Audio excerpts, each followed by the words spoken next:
নমস্কার বন্ধুরা, জয়শ্রীর পাকঘরে সবাইকে স্বাগত। আজ আমি আপনাদের সঙ্গে জুকিনি দিয়ে খাঁটি বাঙালি একটি নিরামিষ রেসিপি শেয়ার করব।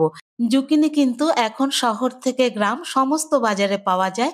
খেতে অত্যন্ত সুস্বাদু আর পুষ্টিগুণে ভরপুর। একটা বড় মাপের জুকিনি আনা হয়েছিল বাজার থেকে। এটাকে আমি মাঝখান থেকে কেটে নিয়ে অর্ধেক টুকরো রান্না করব। লাউ বা কুমড়োর মতো এই সবজিটির কিন্তু খোসা ছাড়ানোর কোনো প্রয়োজন হয় না। শুধু বোটার ওখান থেকে একটুখানি মোটা করে বাদ দিয়ে দিতে হবে।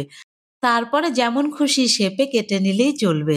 আমি এইরকম গোল, গোল করে ১ম এ কেটে নিয়েছি। তারপরে ৪-৫ টি করে গোল টুকরো নিয়ে মাঝখান থেকে ২ টুকরো করে মোট ৪ টে করে টুকরো বার করে নিয়েছি। আর যে জায়গাগুলো বীজ আছে বীজটাকে বাদ দিয়ে নিয়ে ঠিক একই রকমভাবে কেটে নিয়েছি। আপনারা চাইলে এটাকে খোসা ছাড়িয়েও রান্না করতে পারেন। তবে বিদেশে কিন্তু এই সবজিটা খোসা সমেতই রান্না করা হয়।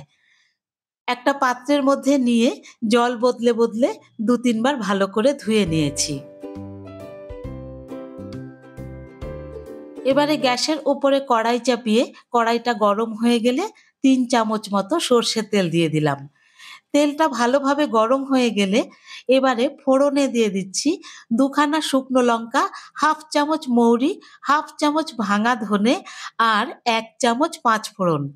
এই একই ফোড়নে কাঁচা কুমড়ো রান্না করলে পরেও কিন্তু দারুণ টেস্টি হয় খেতে। ফোড়নটা ১/২ মিনিট মতো নেড়ে-চেড়ে গন্ধটা সুন্দর চলে এলে এর মধ্যে ধুয়ে নেওয়া জুকিনিগুলো দিয়ে দিলাম।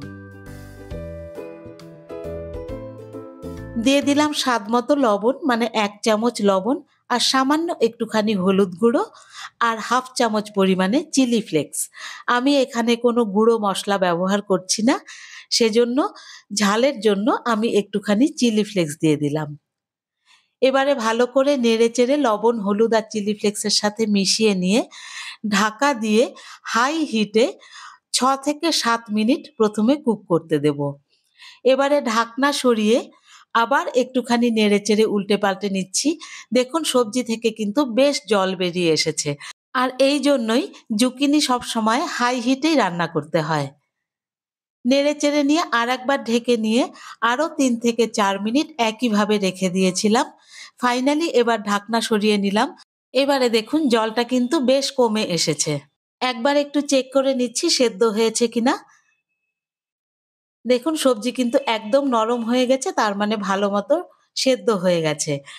এখন এর মধ্যে আমি যেটা দেব তা হলো যেকোনো রকমের আচার ১.৫ থেকে ২ চামচ। আমি এখানে লাল লঙ্কার আচারটা ২ চামচ মতো দিয়েছি। এর মধ্যে যেহেতু সব রকমের মসলা থাকে সেজন্য এই আচারটা দিলে পরে এই সবজির টেস্ট দারুণ বেড়ে যায়। আর দিয়ে দিলাম ১ চামচ মতো চিনি স্বাদটাকে ব্যালেন্স করবার জন্য। এবারে আচারের সাথে ভালো মতো নেড়েচেড়ে খোলা অবস্থাতেই আরো ৩ থেকে ৪ মিনিট রান্না করে নেব। জয়শ্রীর পাকঘরের রেসিপিগুলি আপনাদের কাছে কেমন লাগে কমেন্ট বক্সে অবশ্যই জানাবেন।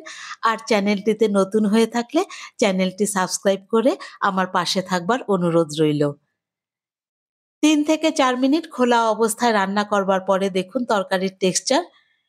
তরকারি কিন্তু একদম রেডি হয়ে গেছে। এইরকম সহজ মসলায় সহজ উপকরণে এইরকম টেস্টি রেসিপি কিন্তু বানিয়ে নিতে পারেন। রুটির সাথে অথবা গরম ভাতের সাথে কিন্তু দারুণ লাগে খেতে। আর বানানো অত্যন্ত সহজ। রেসিপিটি কেমন লাগলো কমেন্ট বক্সে অবশ্যই জানাবেন। ফিরে আসবো অন্য একটি রেসিপি নিয়ে। ততক্ষণ টাটা।